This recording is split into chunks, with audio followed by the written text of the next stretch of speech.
उत्तर प्रदेश जहां कानून का राज है, क्राइम के प्रति जीरो टॉलरेंस है, लेकिन आज इसी उत्तर प्रदेश में नशे का एक ऐसा खतरनाक नेटवर्क उजागर हुआ है जिसकी जड़ें सिर्फ यूपी तक नहीं बल्कि नेपाल, बांग्लादेश और दुबई तक फैली हुई हैं।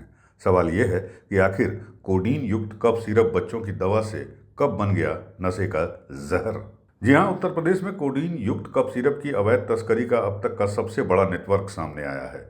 इस पूरे मामले की गंभीरता को देखते हुए अब आईजी लेवल के अधिकारी के नेतृत्व में एक एसआईटी का गठन किया गया है। इस बात की जानकारी खुद उत्तर प्रदेश के प्रमुख सचिव गृह संजय प्रसाद और डीजीपी राजीव कृष्ण ने लखनऊ के लोक भवन में हुई एक ज्वाइंट प्रेस कॉन्फ्रेंस में मीडिया को दी। अधिकारियों के मुताबिक ये पूरा नेटवर्क प्रदेश के 28 से ज्यादा जिलों, कई अन्य राज्यों और नेपाल, बांग्लादेश तक फैला हुआ है। सबसे चौंकाने वाली बात, इस पूरे रैकेट का मुख्य आरोपी वाराणसी का रहने वाला शुभम जायसवाल दुबई फरार हो गया है। डीजीपी राजीव कृष्णा ने साफ साफ कहा कि उसका प्रत्यर्पण कराया जाएगा क्योंकि भारत की अंतर्राष्ट्रीय एजेंसियों से सीधा संपर्क बना हुआ है। आपको बता दें, अब तक की कार्रवाई में पुलिस, एसटीएफ और FSDA food safety and drug administration की ज्वाइंट टीम ने 28 जिलों में 128 मुकदमे दर्ज किए हैं, 35 आरोपियों को गिरफ्तार किया है और 3,30,000 से ज्यादा बोतलें कोडीन कफ सिरप की जब्त की गई हैं। सबसे ज्यादा केस वाराणसी में 38 मुकदमे दर्ज हुए हैं, जबकि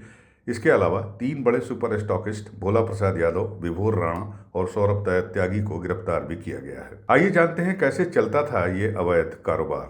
जांच में सामने आया है कि प्रदेश की कुछ फार्मा कंपनियों और दवा विक्रेताओं को एक ही व्यक्ति और उसके करीबियों के नाम पर फर्जी तरीके से लाइसेंस दिलवाए गए।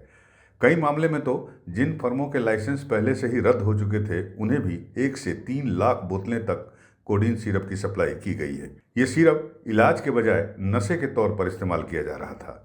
लखीमपुर खीरी, लखनऊ, बहराइच से नेपाल इन्हें तस्करी की जा रही थी और वाराणसी, गाजियाबाद सहित अन्य जिलों से बांग्लादेश तक इसकी तस्करी की जा रही थी। एफएसडीए आयुक्त रोशन जैकब ने बताया कि 280 दवा कारोबारियों के लाइसेंस रद्द करने की प्रक्रिया शुरू हो चुकी है और इन सभी को नोटिस भेजे जा चुके हैं और प्रदेश के 40 जिलों में 300 से ज्यादा थोक विक्रेताओं की जांच की जा चुकी है। इसमें दो चीजें हैं। एक तो जो लाइसेंस पाया गया है वो करीबन 280 को हम लोगों ने नोटिस दिया है कैंसिलेशन के लिए, जो एफआईआर के अलावा लाइसेंस कैंसिलेशन भी जरूरी है, मगर वो ड्रग एक्ट के तहत नोटिस देके और स्पीकिंग ऑर्डर से खारिज होना होता है, तो वो प्रक्रिया भी चल रही है। सभी को नोटिस दिया, कैंसिलेशन होगा। विभागीय अधिकारियां, कुछ लोगों ने अच्छा भी कार्रवाई किया है और कहीं पे जो लापरवाही या संलिप्तता पाया गया है वो भी कटा है और माननीय मुख्यमंत्री जी की तरफ से उसके भी कार्रवाई, विभागीय मंत्री जी को सारा चीज प्रस्तुत किया जाएगा। डीजीपी राजीव कृष्णा ने साफ साफ कहा कि मुख्यमंत्री योगी आदित्यनाथ के निर्देश पर नशे के खिलाफ जीरो टॉलरेंस की नीति पर कार्रवाई हो रही है और कोई भी आरोपी बख्शा नहीं जाएगा।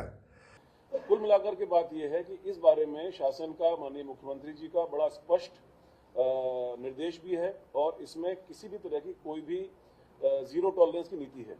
जो भी आदमी इसमें इन्वॉल्व हैं, किसी भी स्तर पर इन्वॉल्व हैं, उनके खिलाफ कठोर कार्रवाई हो रही है, साक्ष्य बेस्ड, और आगे भी होती रहेगी।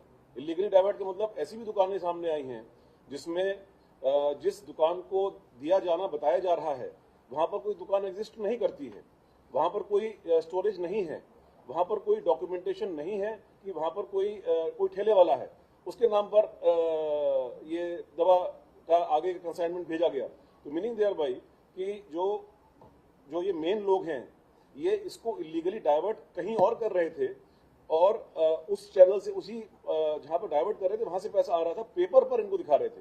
तो ये एक पेनस्टेकिंग प्रक्रिया है। Evidence collection is a painstaking process. उन सभी एविडेंसेस को हम लोग कलेक्ट कर रहे हैं और जैसे जैसे नाम सामने आ रहे हैं उनके खिलाफ कार्रवाई होगी।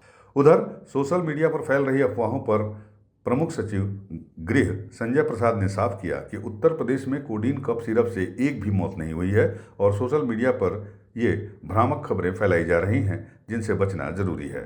इस पूरे मामले में प्रदेश सरकार पूरी गंभीरता से और बहुत ही सख्ती से इस प्रकरण में शुरुआती दौर से ही डील कर रही है। आगे जैसे जैसे जानकारी प्राप्त होगी आपको बताया जाएगा।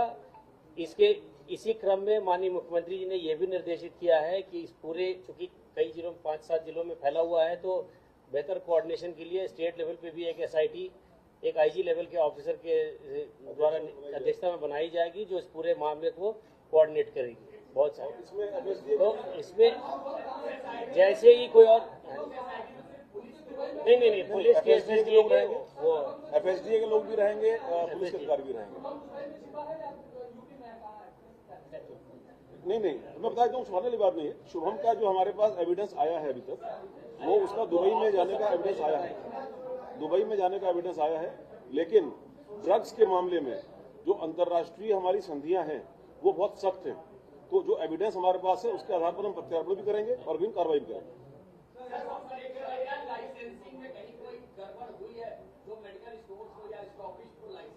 जाहिर है ये मामला सिर्फ एक अवैध तस्करी का नहीं बल्कि युवाओं के भविष्य पर भी हमला है। करोड़ों की दवाइयों को नशे में बदलकर देश के बाहर भेजा जा रहा था, लेकिन अब यूपी पुलिस, STF और FSDA की सख्त कार्रवाई ने साफ कर दिया है कि नशे के सौदागर अब बच नहीं पाएंगे। तो दोस्तों, आप देख रहे थे UP News 9, खबर वही जो हकीकत बताए। लखनऊ से ब्यूरो रिपोर्ट।